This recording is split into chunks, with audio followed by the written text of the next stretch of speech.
You ask Tiger to solve. This deals with linear equations with one unknown. The final result is c equals 25/6. Let's solve it step by step.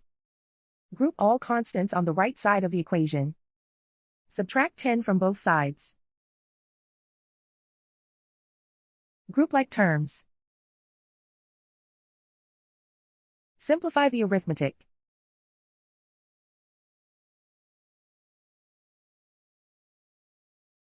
Isolate the c. Multiply both sides by inverse fraction 5/12. Group like terms. Multiply the coefficients. Simplify the fraction. Multiply the fractions. Simplify the arithmetic. And so the final result is c equals 25/6.